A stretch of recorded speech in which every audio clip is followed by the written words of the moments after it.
করে হোসাইন হুজুরকে ডাকলেন, ও বাবা হোসাইন তুমি কি আছো? হোসাইন হুজুর দাঁড়িয়ে গেলেন, বাবা হোসাইন তুমি কি আমাকে খাদেম বলেছো? আমার সন্তান হোসাইন আব্দুল্লাহকে কি খাদেম বলেছো?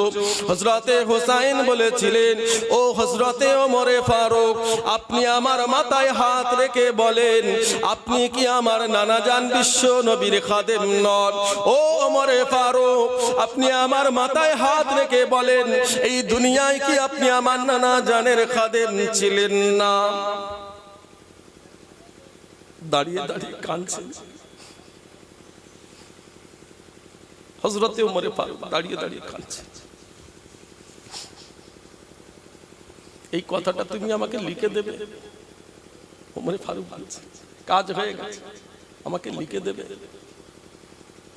লিখে দেবে আল হোসাইন, আমি রাসূলুল্লাহর খাদেম, দুনিয়ায় আমি নবী পাকের খাদেম ছিলাম, কথাটা লিখে দেবে। ও আমার ভাইজানেরা, ও নবীর উম্মতেরা, হোসাইন বলেছিলেন এই কথা তো আমি লিখে দিতে পারবো। ওমরে ফারুক বলেছিলেন, ও আমার সন্তান যাও, চলে যাও বাগানে গিয়ে একটা খেজুরের পাতা নিয়ে আসো। আব্দুল্লাহ বাগান থেকে একটা খেজুরের পাতা নিয়ে আসেন ভাইজান। হযরতে ওমরে ফারুক হোসাইনকে বললেন, এই পাতায় লিখে দাও আমি রাসূলুল্লাহর খাদেম ছিলাম। হযরতে হোসাইন হুজুর লিখলেন, আল্লাহ পাক আমি হোসাইন দুনিয়ায় দেখেছিলাম ওমরে ফারুক আমার নানা বিশ্ব নবীর খাদেম ছিলেন। আমি হোসাইন দেখেছি আল্লাহ রাসূলের খাদেম ওমরে ফারুক ছিলেন। আমি আলী ইবনে হোসাইন এই কথাটা লিখে দিলাম। ওই সময় ওমরে ফারুক বলেছিলেন, ও আমার সন্তান আব্দুল্লাহ যখন আমি মারা যাব আমার মৃত্যুর পরে আমার কাফনের ভিতরে এই লেখাটা দিয়ে দেবে। যদি কিয়ামতের ময়দানে হাসরের মাঠে আমি ওমরের আমল নামা যদি আল্লাহ দরবারে কবুল না হয়, আমি যদি আটকে যাই, ওই সময় আল্লাহকে বলবো, আল্লাহ পাক আপনার রাসূলের নাতি আপনার হাবিবুল্লাহর নাতি তিনি লিখে দিয়েছে, এটা হলো সেই লেখা। আমি হলাম বিশ্ব নবীর খাদেম, আমি হলাম হাবিবুল্লাহর খাদেম, আমি হলাম রাসূলুল্লাহর খাদেম। এই কথাটা হোসাইন লিখেছেন। আল্লাহ এটা দেখে আপনি আমাকে নাজাত দিয়ে দেন। ও আমার ভাইজানেরা, যে ওমরে ফারুককে আমার নবী পাক জান্নাতি বলে ঘোষণা দিয়েছিলেন, জান্নাতের সার্টিফিকেট ভাবছেন কিয়ামতের দিনে যদি আটকে যাই, আমি আমার যদি কোনো আমল আল্লাহর দরবারে কবুল না হয়, আমি লেখাটা দেখাবো, আল্লাহ পাক আপনার হাবিবেরই নাতি হোসাইন লিখেছে, আমি রাসূলুল্লাহর নাতি লিখেছে, আমি দুনিয়ায় আপনার হাবিবুল্লাহর খাদেম ছিলাম। জোরে বললেন না সুবহানাল্লাহ? আর জোরে হলো না? আল্লাহ এটা দেখে আপনি আমাকে নাজাত করে দেন। আল্লাহ আপনি এটা দেখে আমাকে নাজাত দিয়ে দেন। জান্নাতের সার্টিফিকেট রাসূলুল্লাহ দিয়েছিলেন ওমরে ফারুক। ভাবছেন কিয়ামতের দিনের কথা। আমাদের কি মনে পড়ে কিয়ামতের ময়দান, হাসরের মাঠ, কি জায়গা, কি জমিন, সেখানে মনে আমাদের পড়ে না। একদিন সবাইকে চলে যেতে হবে। দুঃখ নেবেন না, কষ্ট নেবেন না। মুসলমানের ছেলে এমন আছে চিনা যায় না। কিছু কিছু দিন আছে সেইগুলো একটুখানি বেঁচে চলো, যা হচ্ছে হোক, মাফ করার মালিক আমার আল্লাহ, আল্লাহ পাক মাফ করে দেন। যতদিন বেঁচে থাকবেন আল্লাহ যতদিন হায়াতে রাখবেন। রাসূলুল্লাহ সুন্নাত নাই মাথায়, অনেক ছেলেরা যে মাথায় সুন্নাত নবী সুন্নাত। আমার দুটো কালার, এখান থেকে একটা কালার, এখান থেকে একটা কালার, মানে এই টুপি পরে পরে পরে পরে পরে পরে এমন হয়ে গেছে, দুটো কালার হয়ে গেছে। কথা বুঝে? এখান থেকে একটা কালার আছে, এখান থেকে আরেকটা কালার। মানে আমি 1 মিনিটে তার টুপি খুলতে পারি না, খুললে যেন লজ্জা লাগে আমার। বাইরে বেরোনো তো দূরের কথা, ঘরের ভিতরে আমি টুপি খুলে বসে থাকি। এই ভালোবাসাটা দিয়েছে কে? চিৎকার করে বলো কে?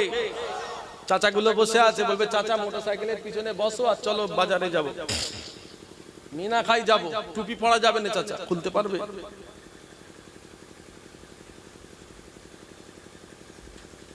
যা করছেন করেন না।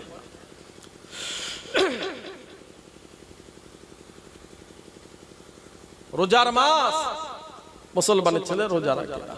রাসূলুল্লাহ সুন্নত নাই, সুন্নত নাই। কি মুখটা দেখাবো আমরা আল্লাহ পাকের কাছে? ও নবীর উম্মতেরা, যে মুসলমান নবীর সুন্নত মুখে রাখে ওই মুসলমানের চেহারা সুন্দর হয়ে যায়। রাসূলুল্লাহ সুন্নত রাখলে ভাইজান সমস্ত নবীর শাফাআত নসিব হয়ে যাবে। রাসূলুল্লাহ সুন্নত যদি মুসলমান রাখতে পারো, বিশ্ব নবীর শাফাআত তোমার নসিব হয়ে যাবে। ও আমার ভাইজান, রাসূলুল্লাহ সুন্নত যদি মুখে থাকে কবরে আযাব হবে না, সওয়াল জবাব কম হয়ে যাবে।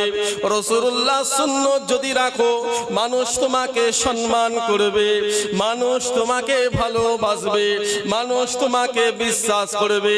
ও নবীর উম্মতেরা, যদি অপরিচিত জায়গায় তুমি মারা যাও, মানুষ তোমাকে চিনতে পারবে এ মুসলমান, তোমার মুখে রাসূলুল্লাহ সুন্নত আছে। ও আমার ভাইজান, রাসূলুল্লাহ সুন্নত নিয়ে যদি কবরে যেতে পারেন, আল্লাহ আল্লাহ রাসূল খুশি হয়ে যাবে। ও নবীর উম্মতেরা, ও যুবকেরা, ও আমার ভাইজানেরা, রাসূলুল্লাহ সুন্নত মুখে থাকলে জেনা ব্যভিচারী থেকে বাঁচতে পারবে, অন্যায় থেকে দূরে থাকতে পারবে, খারাপ কাজ থেকে দূরে থাকতে পারবে। রাসূলুল্লাহ সুন্নত যদি তোমার মুখে থাকে, আল্লাহ পাক কিয়ামতে তোমার চেহারাটা নূর করে দেবে। নারে তাকবীর। মুসলমানদের এটা সুন্নত, রাসূলুল্লাহ ওয়াজিব। নরেন্দ্র মোদির মুখেও দাঁড়িয়ে আছে, মুসলমানদের মুখেও দাঁড়িয়ে। ওই দাঁড়িটার কথা আমি বলছি না ভাই। বিরাট কোহলি দাঁড়ি আর মুসলমানের মুখে দাঁড়ি। এখন দাঁড়ি কেন রাখছে জানেন? দুনিয়ার দামি মানুষ দাঁড়ি রাখছে, ভিআইপি মানুষ দাঁড়ি রাখছে, বড় মানুষ দাঁড়ি রাখছে, অন্যান্য ধর্মের মানুষ দাঁড়ি রাখছে। কেন জানেন? দাঁড়ি চাঁচলে চোখ নজর কমে যাচ্ছে। আল্লাহ দিয়েছে মুসলমানদের দাড়ির সম্মান। জোরে বলুন, আর একটু জোরে হলো না? আগে ক্রিটিসাইজ করতো দাড়ি রাখলে, এখন আর করে? এই কথা বলেন এখানে। আরে প্রধানমন্ত্রীর দাড়ি মুখে, অমিত শাহের মুখে দাড়ি, বিশ্বের সব থেকে দামি প্লেয়ার মেসি তার মুখে দাড়ি, রোহিত শর্মার মুখে দাড়ি। দাড়ি চাচলে যৌবন ক্ষমতা হারিয়ে যাচ্ছে, মানে খুর যত লাগাচ্ছে তত আস্তে আস্তে শুকিয়ে যাচ্ছে, যৌবন নষ্ট হয়ে যাচ্ছে। মুসলমানদের একটা দাড়ি আছে। কদিন আগে গঙ্গাসাগরে মেলা হলো, সেখানেও সাধু বাবারা ছিল, দেখেছেন এত বড় বড় দাড়ি, মানে এখান থেকে পুরো তালবসায় চলে গেছে। ওই দাড়ির কথা আমি বলছি না। এখন যদি আপনারা কমেন্ট করেন ভাইজান এই তালবসায় গেল, দেখেছি তো আপনারা, আমি তো ওখানে গিয়ে দেখেছি না, আমি কেন ওখানে যাব? বড় বড় মিডিয়াতে দেখাচ্ছে, নিউজে দেখাচ্ছে, আমি সেই নিউজে দেখলাম সাধু বাবা ভারত থেকে বহু আছে, গেছে হাজার হাজার, কেউ ন্যাংটো হয়ে বসে আছে কাপড় খুলে, আবার কেউ সাধু বাবা কাপড় পরে বসে আছে। আমি দেখেছি মোবাইল, আপনারাও আমার মতো দেখেছেন, মিডিয়াতে দেখাচ্ছে।